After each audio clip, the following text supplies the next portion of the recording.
네, 여러분 안녕하십니까? 2026년 1월 5일 이민멘토의 주식 레벨업 시작해 보도록 하겠습니다. 일단은 시청 전에 구독과 좋아요 그리고 알림 설정까지 꼭 좀 부탁드리도록 하겠습니다. 일단 2026년도 오늘 이거래일째 되는 날인데도 불구하고 여전히 우리나라 시장은 굉장히 또 강하게 몰아붙이고 있습니다. 그 중심은 우리가 연초 그리고 2025년도 말부터 강조했던 반도체 중심. 저는 예상외로 삼성전자가 이런 식으로 많이 올라갈 줄은 거기까지는 예상하지 못했습니다. 코스피, 코스닥? 코스닥은 조금은 의미가 퇴색됐지만 코스피 같은 경우에는 4,400포인트를 넘어갔다라는 건 좀 의미가 있어요. 제가 오늘 썸네일에도 써놓을 거지만, 자, 코스피, 그러니까 코스닥은 일단은 뭐 신고가 영역이긴 합니다만 저는 한참 부족하다라고 보여지고, 코스피 같은 경우에는 작년에 4,200포인트까지 찍었다가 올해 바로 4,200포인트를 뚫고 지금 4,400포인트까지 올라갔습니다. 그러면 코스피건 코스닥이건 지금은 신고가 영역이라는 거예요. 여기서 우리가 착각하지 말아야 될 것은 뭐냐면 신고가 영역, 내 종목도 그러면 신고가 영역이 경우가 많거든요. 그럼 여기서 우리가 항상 고민되는 게 뭐냐? 내일도 또 올라갈 것인가? 일주일 후에 내 종목은 어떻게 될 것인가? 이게 가장 궁금한데 저는 그렇게 생각합니다. 신고가 영역에서는요, 쉽사리 매도를 하시면 안 됩니다. 제가 종목 상담 생방송에서도 항상 삼성전자에 대해서 특히나 하이닉스에 대해서는 매도 의견을 낸 적이 없었던 것 같아요. 작년 중반부부터. 왜냐면 신고가 영역이기 때문입니다. 신고가 영역은요, 뭐 분할 매도라는 방법도 있지만 일단 갈 때까지 꼭 쥐고 가시는 게 맞아요. 근데 여기서 우리가 구분해야 될 건 뭐냐면 예를 들어서 내 종목이 신고가인데 화학 쪽의 신고가예요. 뭐 화학은 신고가 난 종목은 없지만 예를 들어서요. 그러면은 분할 매도를 해서 수익 실현 어느 정도 하시는 게 맞습니다. 왜냐? 지금 시장을 움직이는 게 화학은 아니니까. 근데 반대로 내 종목이 로봇, 그 다음에 뭐 전기, 전력기기, 그 다음에 반도체, 뭐 이런 거예요. 그러면 지금 신고가예요. 그러면서 내 종목이 신고가예요. 그러면 매도를 고민할 게 아니고요. 어떻게든 더 가져갈까라는 걸 고민하셔야 됩니다. 그래서 신고가 영역에 들어왔을 때 여러분들이 제일 많이 질문 주시는 게 수익은 났는데 수익 난 걸 어떻게 정산을 해야 되나요? 라는 건데요. 제가 항상 말씀드리지만 매수라는 건 기술이고요. 매도는 예술입니다. 그만큼 극강의 집중력과 극강의 예민함으로 맞춰야 되는 게 매도 타점인데 그걸 맞추는 사람은 이 세상에 없어요. 그래서 제가 정한 건 뭐냐? 현재 신고가 영역에서 내가 메인 테마를 잡고 있다면 어떻게든 안 팔려고 노력하셔라. 어떻게든 안 팔려고. 어떻게든 끝까지 수익을 더 챙기려고 노력하셔라. 지금 분위기가 그렇습니다. 그래서 신고가 영역을 가보지 않으신 분들은, 작년에도 가보지 못했던 분들은 좀 즐겨야 돼요. 그러니까 우리나라의 지금 개인 투자자님들이 가장 좀 저는 문제라고 생각하는 게 뭐냐면 조금만 수익이 나, 10% 수익이 났어요. 그러면 거기서 어떻게 해야 될지 모르신다는 겁니다. 지금 시장은 반도체 중심, 전력기기 중심, 원전 중심, 그러니까 앞으로 AI 중심의 시장은 맞습니다.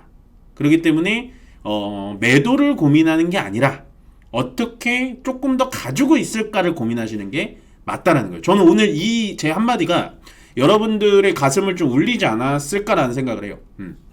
그래서 첫 마디부터 좀 이렇게 정했고요. 많은 분들이 오늘 좀 봐주셨으면 좋겠습니다. 그 다음에 이제 CES 2026이 내일, 우리나라 시간으로 내일, 그리고 미국 시간으로 1월 5일날 개막을 합니다. 요게 개막을 하면, 올해는 뭐 뻔하죠. 요게 보시면은 일단은 피지컬 AI 쪽으로 많이, 수급이 좀 쏠릴 것 같고요. 거기에 뭐 양자 컴퓨팅 같은 경우도 재료가 좀 붙는 것 같고, 뭐 일단은 피지컬 AI라고 하면 자율주행, 로봇 뭐 이쪽인데, 거기에 이제 양자 컴퓨팅까지 좀 붙게 된다라는 생각을 하고요. 오늘 CES 개막이 이제 우리나라 아직 개막도 안 했는데 실제로 로봇 관련된 종목, 피지컬 AI 관련된 종목, 그러니까 AI 관련된 종목들이 다 떨어졌습니다. 반도체 빼고 세론이죠. 세론이라고 보시면 되고요. 크게 신경 쓰지 않으셔도 됩니다. 제가 봤을 때는 로봇 쪽하고 특히나 이 피지컬 AI 쪽은 올해 주인공이 된다라는 느낌보다는 어쨌든 2025년도를 화려하게 마무리를 한 만큼 저는 수급은 크게 죽지 않았다. 재료가 이제 끝난 것일까라고 한다면 저는 완전히 반대 의견을 드리겠습니다. 그래서 가져가셔도 된다. 다만 오늘은 세론으로 좀 빠졌을 거다라고 생각을 하시면 돼요. 근데 이제 저 같은 트레이더들은 이미 팔았잖아요. 우리 가족분들은 이미 팔았기 때문에 여기서 이제 저점을 또 잡고 이제 매도하고 이런 게 가능하지만 이제 레벨업만 보시는 여러분들은 오늘 하락에 대해서 겁먹지 마셔라라고 설명을 드리는 겁니다. 아시겠죠? 그 정도 보시면 될 것 같고 그 다음에 요거를 제가 주말에 아니 참 저도 직업병이에요. 이게 트럼프 대통령이 베네수엘라 마두로 대통령을 체포했다라는 소식을 듣자마자 잠을 못 잤습니다. 너무 걱정이 되는 거예요. 그러니까 이게 주말 리스크라는 건데 하필 제가 이제 올해 넘어오면서 우리 예를 들어서 우리 가족분들의 포트를 바꿔줬어요. 반도체 쪽으로. 반도체 쪽하고 전력 쪽으로 바꿔줬는데 하필 이게 베네수엘라 이게 터져가지고 잠이 안 오는 겁니다. 우리 시장 좀 안 좋겠는데 생각을 했는데 비트코인이 빠지지 않았고요. 이 소식이 나오자마자 거기다가 미국 선물 지수가 또 빠지지 않길래 별로 상관이 없는 거구나 라는 생각을 하면서 약간은 좀 잠을 보충하고 오늘 출근했지만 제가 말씀드리고 싶은 건 뭐냐면 베네수엘라가 원유 매장량이에요. 원유 매장량 추출하는 게 아니고 매장량은 세계 1위입니다. 세계 1위예요. 근데 이거를 트럼프 대통령이 지금 베네수엘라를 미국 통치로 하겠다라는 하면서 이 원유를 가져가겠다라는 거거든요. 근데 요거를 좀 잘 알아두셔야 되는 게 뭐냐면 그러면은 원유값은 안정화가 되겠는데 오히려 원유값은 내려가겠는데 뭐 그 말이 틀린 말은 아니지만 여기서 한 단계 조금 더 들어가야지 레벨업 시청자분들이잖아요. 베네수엘라에 묻혀있는 원유는 중진류라는 겁니다. 무거울 중을 써가지고요. 약간은 불순물이 많이 포함된 정제되지 않은 석유예요. 반대로 사우디 쪽에서 나오는 건 경질류라고 해서 바로 뽑아서 조금만 정제해서 쓸 수 있는 거고 베네수엘라는 정말 석유가 많이 묻혀 있지만 중진류이기 때문에 많은 희석 과정 석유 희석 과정을 거쳐야 되는 거예요. 그래서 베네수엘라가 부자가 될 수가 없는 겁니다. 왜냐? 중진류를 끌어다가 오면 뭐합니까? 그거를 정제할 수 있는 할 수 있는 공장이 부족해요. 그래서 지금 뭐 트럼프 대통령이 어떤 생각인지 모르겠지만 베네수엘라를 통치하는데 드는 비용은 베네수엘라의 원유로 충당하겠다라고 하는데 여기에 대해서 제가 봤을 때 원유 정제 시설이 들어가서 제대로 정제를 시작하려면 최소 5년이 걸린다고 해요. 그래서 오늘 우리나라의 원유 관련된 종목들이 많이 올라갔습니다. 특히나 원유 관련돼서 정제 관련된 종목들. 미국의 이제 쉐브론 같은 종목들도 지금 급등이 나오고 있거든요. 시간에서. 그렇다라는 건 뭐 이게 크게 원유 값은 안정화될 수 있는 뉴스는 맞다라고 보시는 게 맞아요. 근데 단기적으로 이 원유를 끌어다 쓰지는 않는다. 요것만 기억을 해주시면 돼요. 베네수엘라에서 나오는 원유는 중진류다까지만 알아두시면 돼요. 사우디 쪽에서 나오는 거랑은 약간은 좀 급이 떨어지는 원유다라는 까지만 알아두시면 되고 거기에 따라서 우리나라 뭐 S-오일이라든지 이런 정제 관련된 종목들이 오늘 급등이 나왔다. 그 중에서는 S-오일만 보시면 됩니다. 제가 봤을 땐. 일본 증시도 우리나라 증시만큼 폭등이 나왔습니다. 일본의 이제 니케이, 제가 요 녹화를 들어오기 전에 한 3시까지 보다 나왔는데 일본도 3%가량 올라갔고요. 그 다음에 제가 요 베네수엘라 얘기를 하면서 비트코인을 좀 중시해서 봤다. 주말이기 때문에 비트코인도 현재 92,000달러까지는 좀 회복을 했어요. 9만 달러가 깨져서 88,000달러까지 갔던 게 지금은 92,000달러 요게 이제 저항대거든요.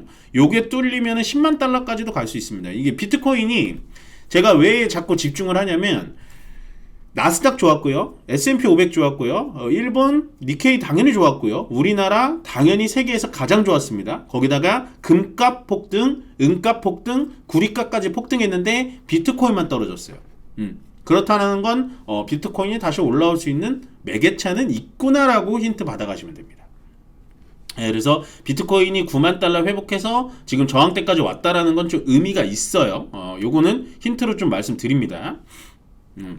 바로 이어서 강세 업종 좀 말씀드리겠습니다. 정유업체들이 오늘 좀 많이 강세였어요. 방금 말씀드렸다시피 베네수엘라는 이제 중진류이기 때문에 정유 정제 시설이 분명히 필요하다라고 보시면 될 것 같고 2차 전지가 빠르게 반등을 해주고 있네요. 요거는 제가 말씀드렸다시피 LG엔솔이라든지 삼성 SDI, LNF, 포스코 퓨처인만 보시면 되는데 그 기업들이 원래 ESS로 올라왔다가 배터리 셀 공급 계약 취소 때문에 떨어진 거기 때문에 ESS라는 이 펀더멘탈은 죽지 않았다.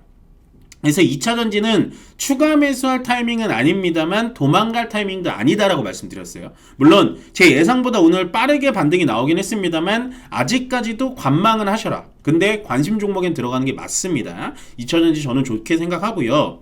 그 다음에 원전 제가 계속 약세에 있을 때 강조를 많이 드렸었고 그 다음에 제가 템베거 종목 찾기 강의에 올려드린 원전 두 종목이 오늘 대장주였습니다.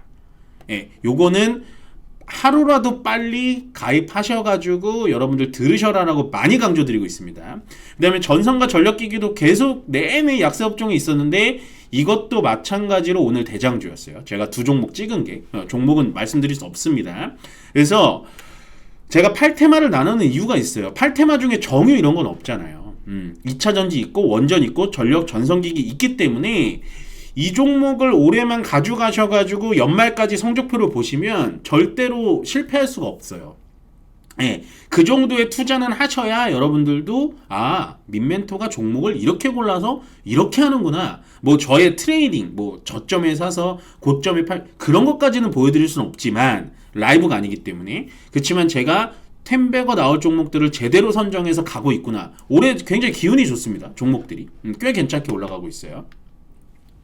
그 다음에 약세업종 보겠습니다. 오늘 약세업종 중에선 제가 8테마로 잡은 게 없죠 사실은. 엔터, 게임, 미디어, 로봇 다 없어요. 그렇다라는 건 이 업종들이 나빠서가 아니라 얘네들은 뉴스에 따라서 움직일 가능성이 높다라는 거예요. 그러니까 굵직굵직한 테마로 데려가기는 좀 부담스럽다는 겁니다. 보시면 엔터, 게임, 미디어. 전 엔터를 굉장히 좋게 보고 있어요 아직도. 이 세 개는 일단은 오늘 한중 정상회담에서 그렇게 뭐 속 시원한 얘기가 나오지 않기 때문에 세로는 어느 정도 차익실현 나오는 것 같은데 엔터 같은 경우에는 오히려 이렇게 바닥을 잡아준다면 저는 또 매수의 기회라고 보여집니다. 꼭 대장주 집으셨으면 좋겠고 게임주들도 저번 주에 갑자기 좋았죠. 근데 게임주들이 참 어려워요. 조금은 좀 어려운데 그래도 나쁘진 않다. 근데 미디어 쪽, 뭐 CJ ENM, 스튜디오 드래곤, 뭐 콘텐츠리 중앙, 뭐 기타 등등 많은데 미디어는 확실히 엔터보다는 좀 약한 것 같아요. 그래서 이렇게 우선순위를 보자면 엔터가 가장 저는 긍정적으로 보인다라고 보시면 될 것 같고 로봇주들이 오늘 전체적으로 약세입니다. 근데 이 로봇주들이 약세인 이유는 CS 개막이 어쨌든 나오면서 세론으로 좀 나간 이유가 있다라고 생각을 해주시면 좋을 것 같습니다. 그래서 일단은 2026년도 신고가 영역에 올라왔습니다. 또 기분 좋은 신고가 영역인데요. 신고가 영역에서는 절대로 겁먹지 마시고 어떻게 매도를 잘하지보단 어떻게 매도를 하지 않고 잘 버틸까를 고민하시는 여러분들이 꼭 되시길 바라면서 마지막으로 꼭 주식 레벨업에 좋아요는 꼭 클릭해 주시고요. 좋아요와 구독 그리고 알림 설정까지 꼭 저에게 많은 힘이 된다는 점 여러분들 꼭 숙지하시고요. 저는 내일 다시 뵙도록 하겠습니다. 고맙습니다.